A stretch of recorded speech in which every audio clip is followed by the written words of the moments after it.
Ciao a tutti! Oggi finalmente faremo la salsa al curry di cui vi parlavo nello scorso video e vi lascio qui la ricetta per ottenere il curry in polvere che utilizzeremo in questa ricetta. Per ottenere un ottimo equilibrio tra i sapori dolce, salato, piccante, speziato, non è stato evidente, ho dovuto fare veramente tante prove. Ma alla fine ce l'abbiamo fatta.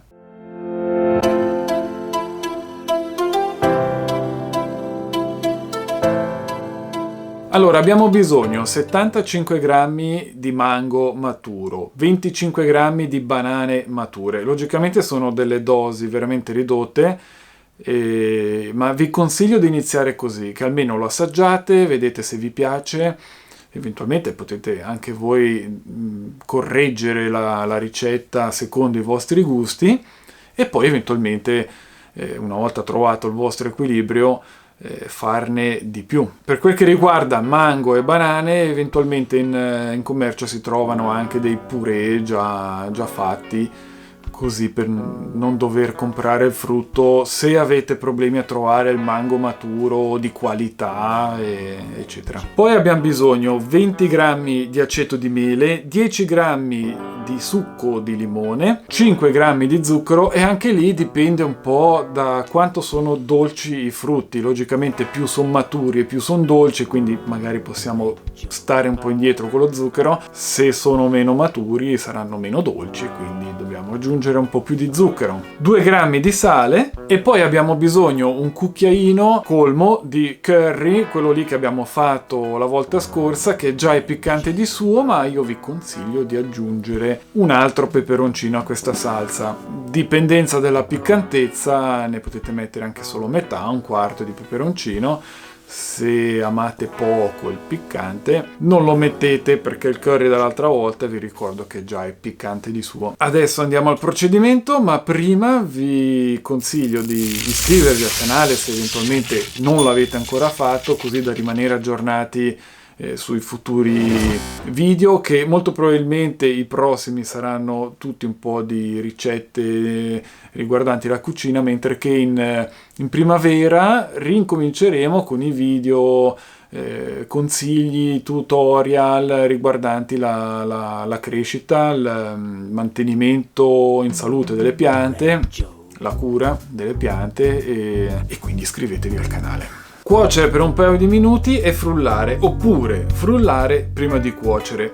Come volete, è indifferente. Poi mettete il tutto in un contenitore e quando sarà freddo potete conservarlo in frigo. Come sempre il pH è sotto il 4, quindi si conserva a lungo, specialmente in frigo. Però dal momento che è una ricetta facile e veloce da fare, io vi consiglio di prepararla al momento del bisogno. Un'ultima cosa, il peperoncino potete utilizzarlo fresco, ma se non ce l'avete fresco perché stiamo andando verso l'inverno, non c'è nessunissimo problema, potete utilizzare il peperoncino in polvere che abbiamo ottenuto seguendo questo video, oppure potete utilizzare un peperoncino congelato seguendo quest'altre indicazioni. Facciamo un test.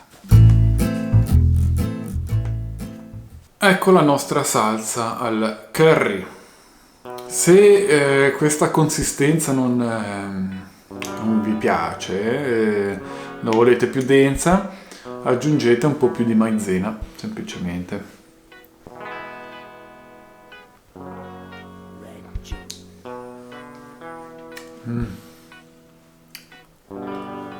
Fantastica, fantastica.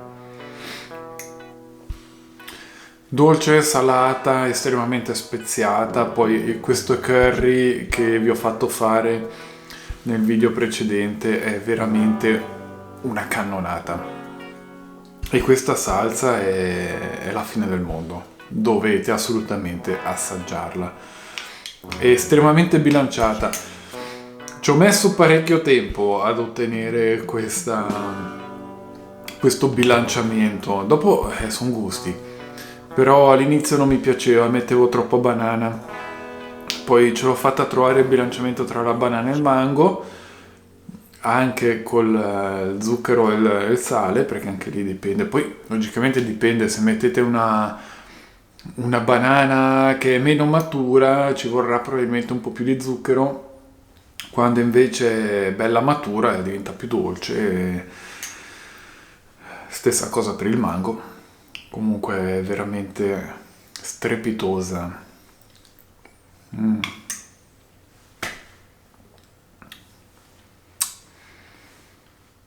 Questa salsa è veramente squisita e ci terrei tanto a sapere che cosa ne pensate. Come sempre, lo spazio sotto al video è tutto vostro. Grazie per essere stati con me anche questa domenica. Vi do appuntamento alla prossima e piccanti saluti.